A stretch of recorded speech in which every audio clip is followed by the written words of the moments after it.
Acá la vuelta de la gira, acá está el Iván y... Iván, ¿qué pasó, boludo, en la gira? Esta gira fue un fracaso. Un fracaso. Bueno, hay giras que son fracasos. La gente no se portó. La gente a veces En no... Padua se habrá ido todos los boliches de mierda. Sí, la verdad de que mil putas. fue un fracaso bastante rotundo.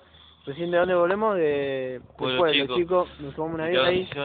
Tranquilo, tiró en los sillones, casi me quedo dormido. Eso es baja tensión. Este cable es de baja tensión. Está abajo. Está abajo. Nada de que cartel de baja tensión, a eso se le dice baja tensión.